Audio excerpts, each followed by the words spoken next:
Hello, dear glitch aficionados. Welcome back to this new devlog of Bug Hunter, my research creation project in game design. And first of all, before starting and showing you what I've created recently, a couple of thank yous are in order. So first, let me thank Jonathan Lasalle from Concordia University, who is acting as my supervisor for this project.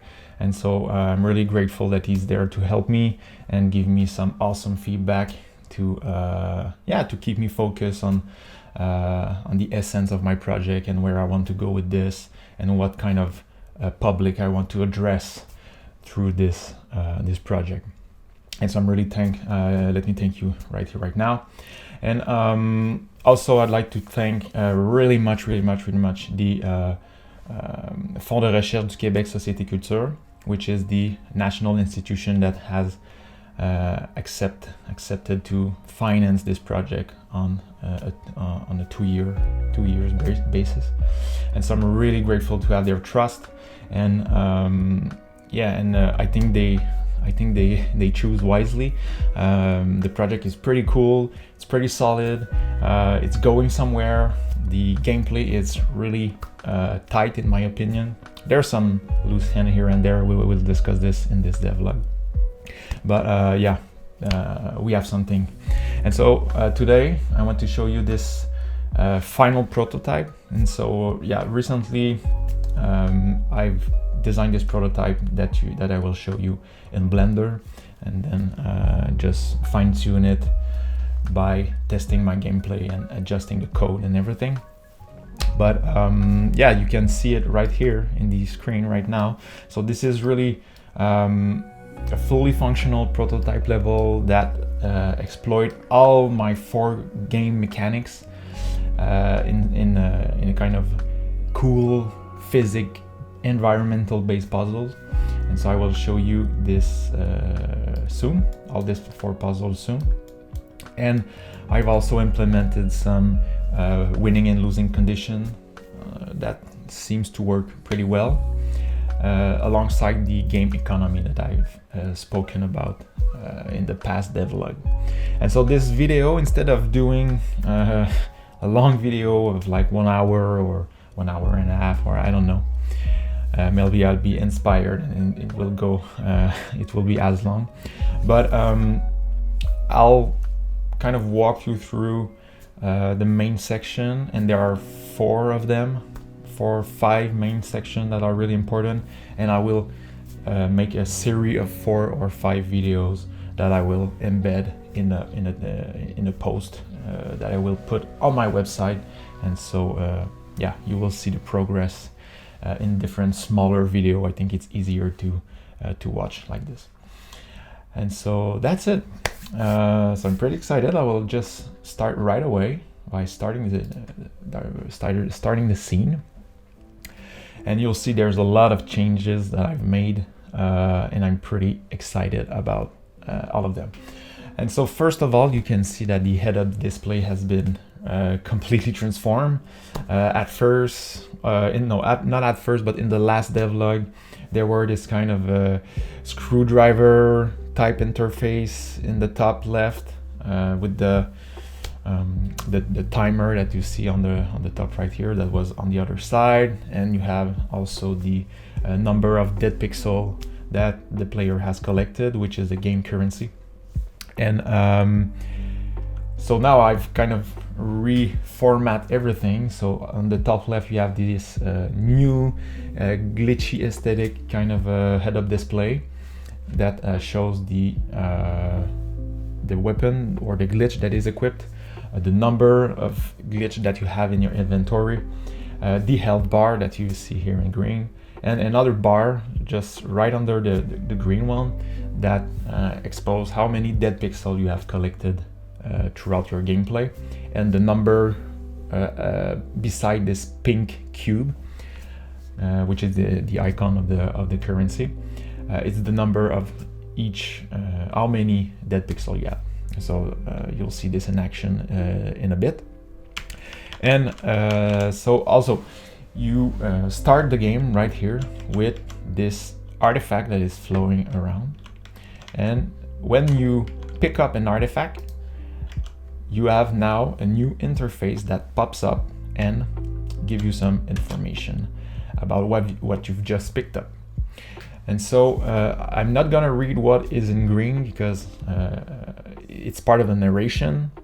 And so this is my way of explaining what the artifact or the glitch is doing in a blend, all blend in a kind of a narrative situation where basically you are in the debug mode of this fictional game that is broken, and you have all kind of subsystem that you can interact with. This is one of them. This is called the bug report system, and so basically it mimics a kind of a communication tool for the company, an internal communication tool, and basically it tells the story of this studio that is in a really messy situation. The game is full of bugs. The testers are complaining, and some instances of the company constantly ask you to correct the bug, find them, and clean the mess, basically, because we have to ship because the project has to be shipped really quickly. And yeah, so this is the chaotic production narrative trope that I've take back here, that I've included here. And and so you have access, since you are in the debug mode, you have access to all kinds of subsystems like this. And if I just move my camera here, so let me move my camera so you can see, bottom right here you have a small text that indicate that you are in the debug mode of the game, and you have also a beta build version code that is associated with the version that you are playing right now. And yeah, that's it. So you are in debug mode, you have to clean the mess, and yeah, so you have this kind of interface that helps you and guide you throughout your journey. And you can see I've also added this cool video that is playing in loop. I think it's a really cool way to act as a tutorial. And so it's like another employee found this glitch, they add it in the board report system, and now you see how it behaves. And your role is to study this glitch and try to understand how it works to eventually build a patch or patch the level. And so this is the first artifact. This is the patch. So as you can see in the smaller video there, you need to apply patch on areas of the game that are broken. So this is again the leitmotif of the crack, the fissure that you need to repair to go to the next level, to go to the next beta build that is tighter and better and function better. So, and why I decided to bring the patch right here in the front, it's because it's really the main objective of the game, to buy some patch and apply them on the crack to finish the game. So my idea here was to put this artifact right in the beginning of this prototype, so the player in the first second he or she knows what to do, what it is expect of him or her. And yeah, and also if you remember from the last devlog, I have included the common prompts on the head-up display on the left side of the screen. And so each time, for instance, that when a player comes closer to an object with which he can interact, the common prompt was just popping up on the left, saying that press E to interact, for instance.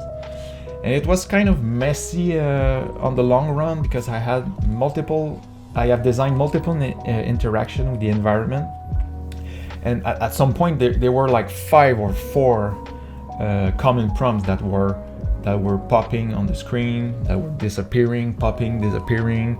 Sometimes they were overlapping because I had a hard time kind of positioning them through code, automatically through code, according to the action of the player. So it was a mess, basically. And so from a design standpoint, I've decided to include them in the bug report system.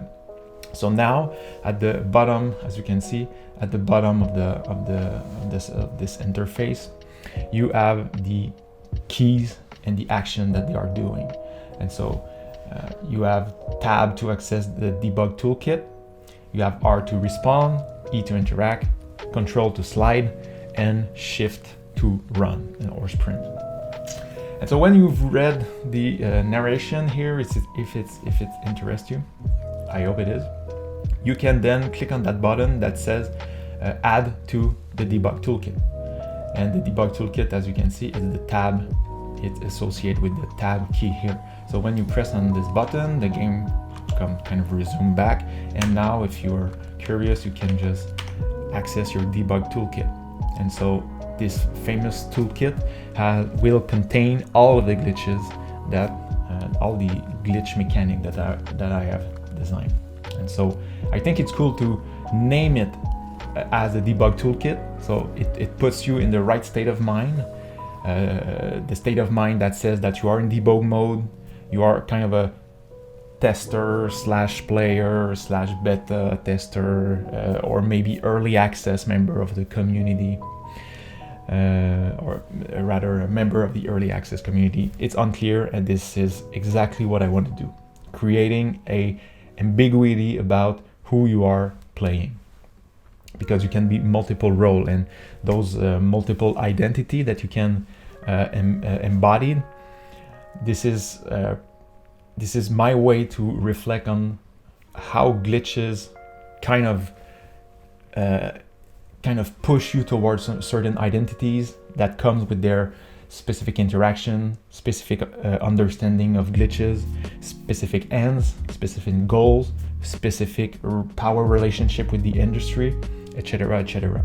And so by creating this ambiguity of position that I want to do, this is my way to make the player reflect about how glitches can, kind of push you towards certain attitude, toward game design, toward gameplay, toward glitches itself. And so you have to kind of choose which identity you want to embody.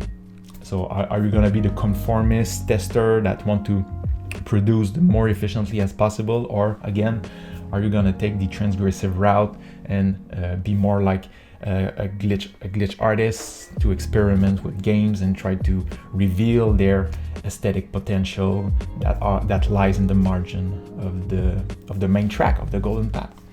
So so this is again my little commentary about the this kind of ambiguous position that you are embodying. And so so you have your debug toolkit, and now you're ready to run. So let's do this. And so you have, if you don't run and you just press the space bar, just one press, you can do the jump right here. So okay, you can go slow, do that kind of jump. But as you can see, if you hold the space bar, you can do much higher jump, much longer jump. And so at first, okay, it might seem to run. And so you can, as you remember from the bug report system, you can crouch. And so let's crouch, pass under this. And now here you have to master the long jump and higher jump skills. But as you can see, you cannot made it.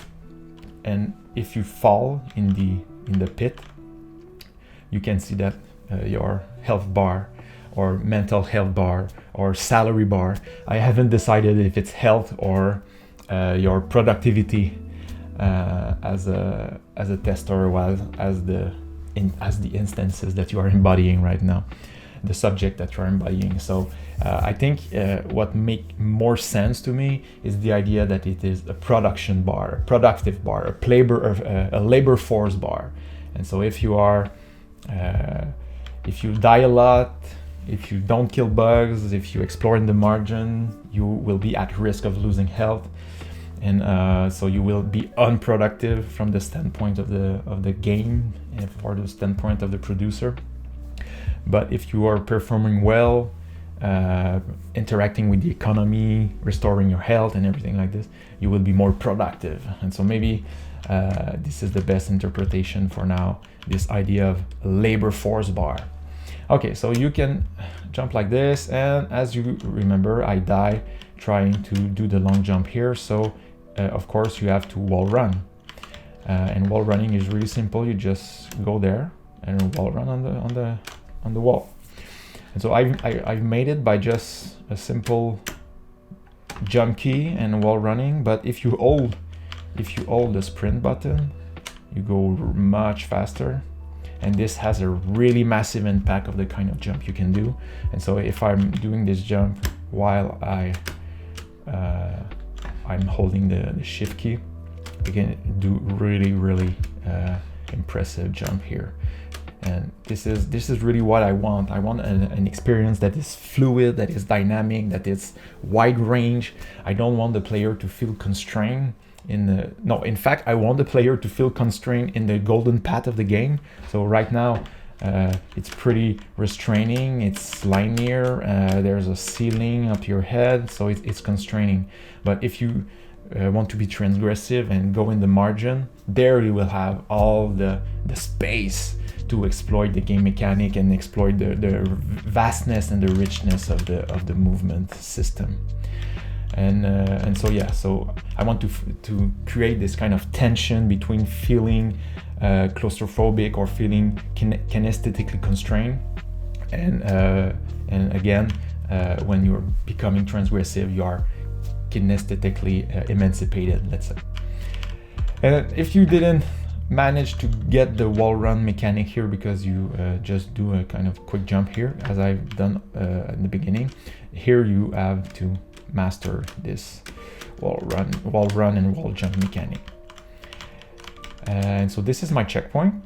There was a couple of them here, and if you remember, in the bug report system you can respawn, and so by pressing R I can respawn as long as I want.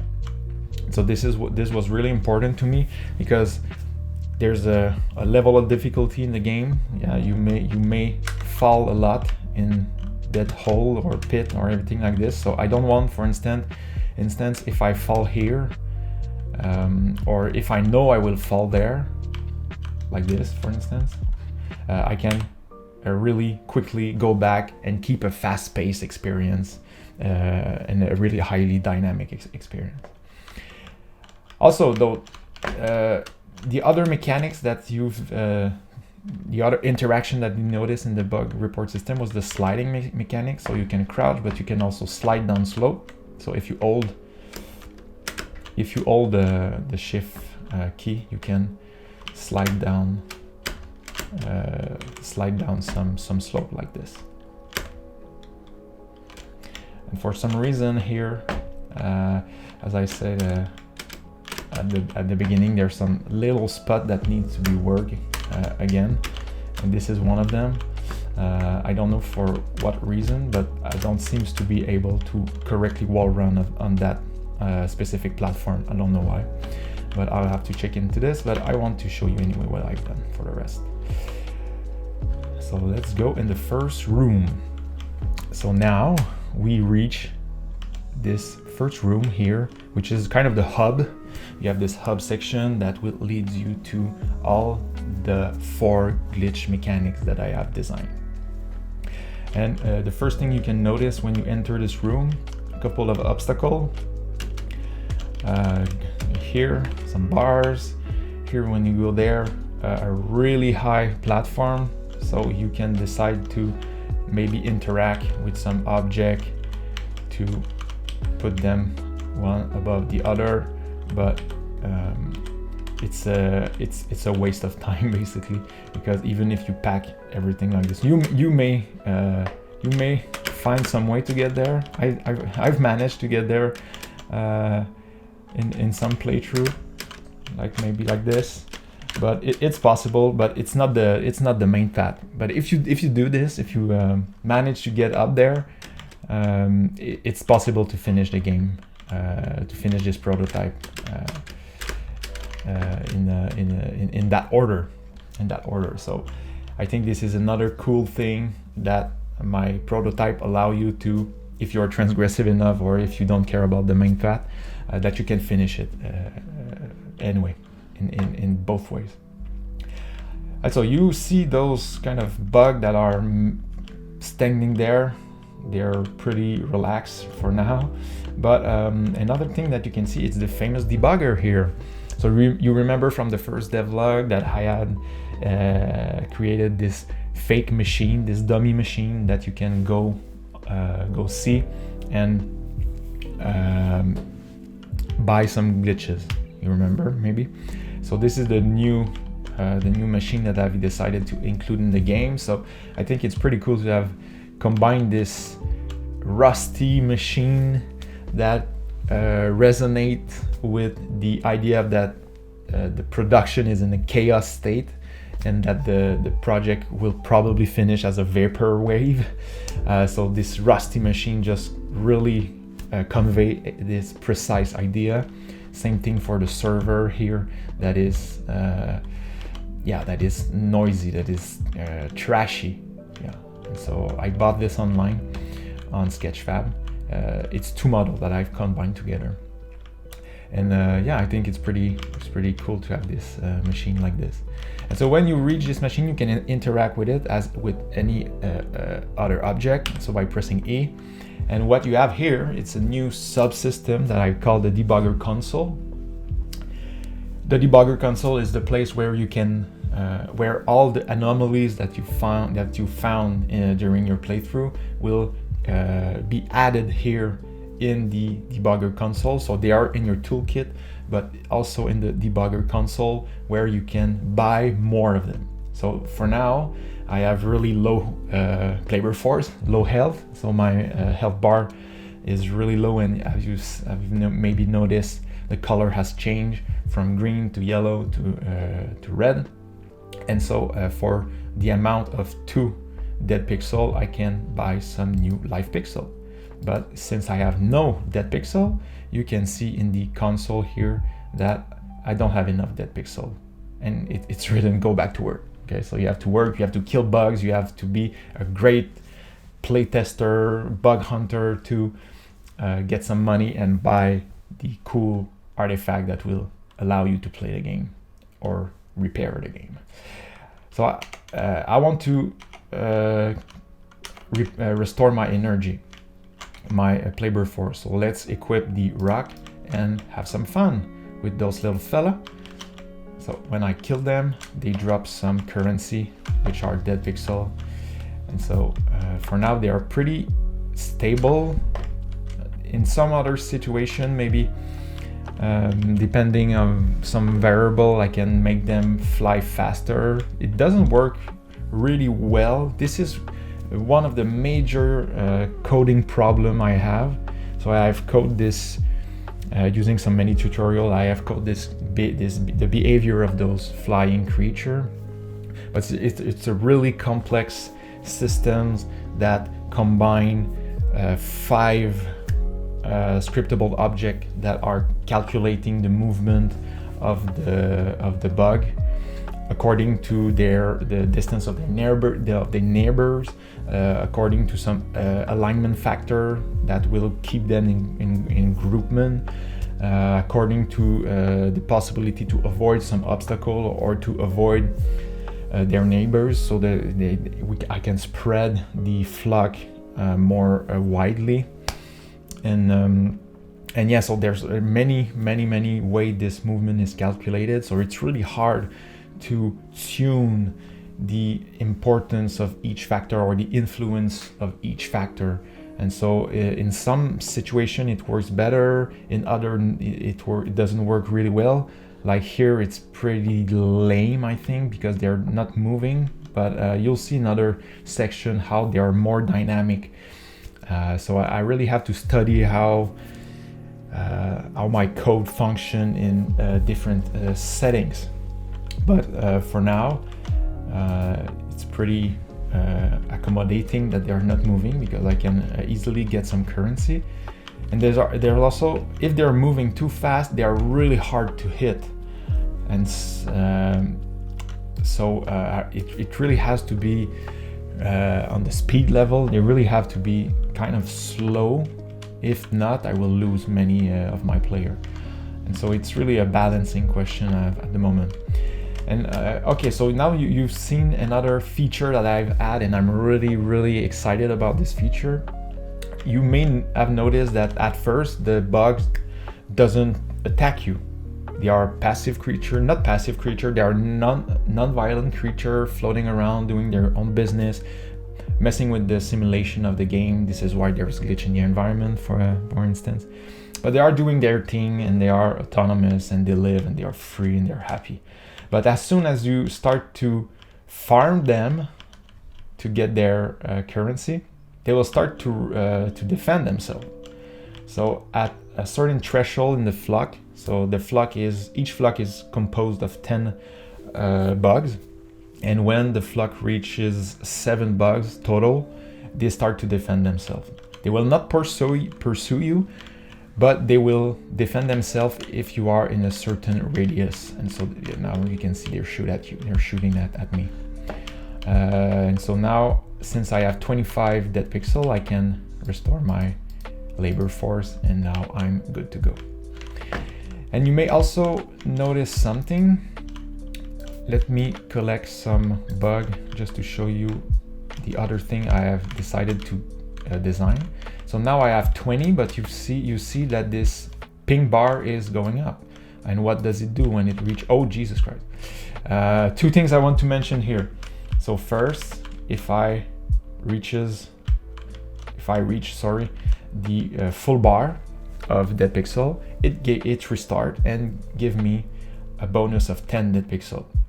So this is a way to help the player collecting some dead pixel, because at some point it will be rather costly. So if you see, the patch here costs 30 dead pixel, and you need a couple of them to be able to finish the level. So you need to collect a lot of dead pixel, which is not always easy, especially if they start to defend themselves at a certain point. And another thing that you might notice, I've noticed, is when I touch a dead pixel, I'm also taking damage here. And so you have to be careful around them. You have to cherish them. You have to be smart with them. You have to be a gentle guy with them, a gentleman with them. Okay, so let's restore our health, and that's pretty much it. So this is the main hub that where you can discover how the debugging console is working, when you can for the first time interact with the bugs to discover how they drop money, how they react when you abuse them, and how they can affect your health if you are colliding with them.